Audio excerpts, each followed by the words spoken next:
అదే నమస్కారం. మోనాలిసా సంబంధించిన వీడియోలు ఇవ్వద్దని అనుకున్నాం. బట్ ఈ వీడియో మోనాలిసా కోసం కాదు, ఈ జనరేషన్ అమ్మాయిల కోసం. ముందు మోనాలిసా సంబంధించి మ్లేచ్చురాలు అంట. మ్లేచ్చురాలు అన్నప్పుడు మ్లేచ్చుడు అన్న వర్డ్ మగాడికి, మ్లేచ్చుడు అన్నప్పుడు స్త్రీలింగాన్ని, పురుషులకి, స్త్రీలకి. మ్లేచ్చుడు అని ఎవరని అంటారు? మన వేద సంస్కృతి తెలియనటువంటి వారిని, మన సంస్కృతి సాంప్రదాయాలు తెలియనటువంటి వారిని మ్లేచ్చుడు అంటారు. ఓరే మ్లేచ్చుడా, ఖడ్గం సినిమాలో వచ్చింది. అలా ఈ అమ్మాయిని మ్లేచ్చురాలని ఎందుకు అన్నాను? మన సంస్కృతి అసలు ఏమీ తెలియకుండా వేరే వాళ్ళ ట్రాప్లో పడిపోయి ఏకంగా రాధాకృష్ణుల ప్రేమను తీసుకొని వచ్చి ఈ పనికి మాలిన ఈ పిల్ల ప్రేమకి వంక పెట్టి లవ్ జిహాద్ అని అందరూ అంటున్నారేంటి? ప్రేమకు అలా ఉంటుందా?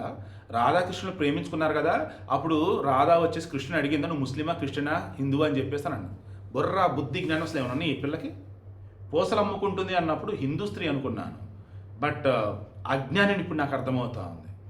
ఒకవేళ ఒకప్పుడు హిందూ ధర్మం పట్ల కావచ్చు, హిందూ దేవుల పట్ల ఆమెకి ఏమన్నా విశ్వాసం ఉండొచ్చు, జ్ఞానం ఉండొచ్చు. బట్ ఎప్పుడైతే లవ్ జిహాద్ ట్రాప్లో పడిందో మొత్తం మర్చిపోయింది అసలు. ఆల్మోస్ట్ మీరు నమ్ముతారో లేదో, లవ్ జిహాదీ ట్రాప్లో పడ్డ అమ్మాయిల పరిస్థితి అంతా కూడా ఈరోజు ఇలాగే ఉంది. ఈవెన్ మనలో ఉన్నటువంటి కొంతమంది సోకాళ్ళు సెక్యులరిస్టు వాళ్ళ పిల్లలు కూడా ఇలాగే పెంచుతూ ఉన్నారు. ఎలా? మన ధర్మం తెలియదు, మన సంస్కృతి తెలియదు, మన దేవుళ్ళు తెలియదు, కట్టుబాట్లు, ఆచార వ్యవహారాలు అసలు ఏమీ తెలియదు. అవతల వాడు వచ్చేసి వంక పెట్టగానే ఏకైక పక్కపక్క నవ్వేసి నిజమే కదా నిన్న చూడలేదబ్బా అని చెప్పి మన దేవులను వాళ్ళు కించపరుస్తూ తక్కువ చేస్తూ ఇక అవతలతో ఊరేగటాలు. మీ పిల్లల్ని కనిపెట్టుకుంటూ ఉండండి. ఏ రకంగా మీ పిల్లలు ఏం మాట్లాడుతున్నారు, ఏం చేస్తారు, మీ పిల్లల ఫ్రెండ్స్ ఎవరు.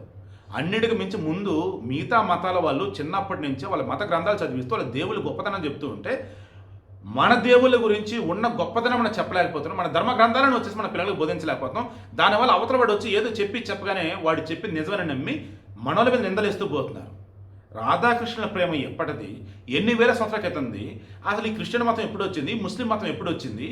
వీరన్న పట్టుకొచ్చి అసలు ఇప్పుడు రాధాకృష్ణులకు పెట్టిందంటే అసలు ఆ పిల్లని ఏమనాలి? అసలు బుర్ర ఉందా?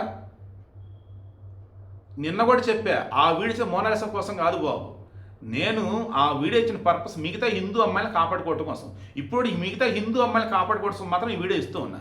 ఆ పిల్ల గురించి ఎప్పుడైతే ఆ పెళ్ళి అయిన తర్వాత ఎంక్వైరీ చేస్తాను అప్పుడు నాకు అనిపించింది కదా, కర్మకాలి నిజంగా ఎవడో ఒకడు ఆమెను పాపులర్ చేస్తే మిగతా డబ్బా కొడితే ఆ దరిద్రంలో నేను కూడా పడ్డాను తప్ప ఇప్పుడు క్రాస్ చెక్ చేస్తుంటే అసలు వేస్ట్ అనమాట. అసలు మాట్లాడతాం రాదు, ఫ్యామిలీ విలువలు తెలియవు, ఒక ట్రాన్స్లో ఉంది. అది ఎటువంటి ట్రాన్స్ ఏంటనేది నాకు ఒకరు చెప్పున్నారు, సివిల్స్ డిపార్ట్మెంట్ వాళ్ళు. నేను తర్వాత డీటెయిల్ వీడియో ఇస్తా. బట్ మీ పిల్లలైతే జాగ్రత్త. ముందు మన దేవుడి గురించి, మన గ్రంథాల గురించి, ధర్మం గురించి పిల్లలకి చెప్పండి.